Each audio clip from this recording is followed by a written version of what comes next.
950 বছরের দাওয়াতি কার্যক্রমের ফলে উনি ফলোয়ার জোটাইতে পারছেন কয়জন জানেন? 80 জন।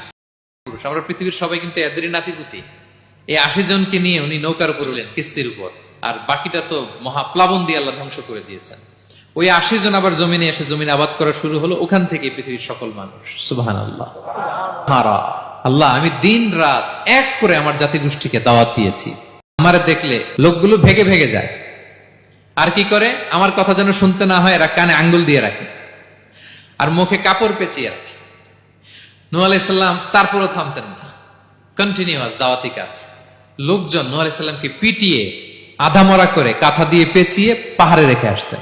আপনার কাজ হচ্ছে কোরআনের কথা মানুষকে বলা, এটা দিয়ে কতটুকু কি হবে এটার ফয়সালা কার?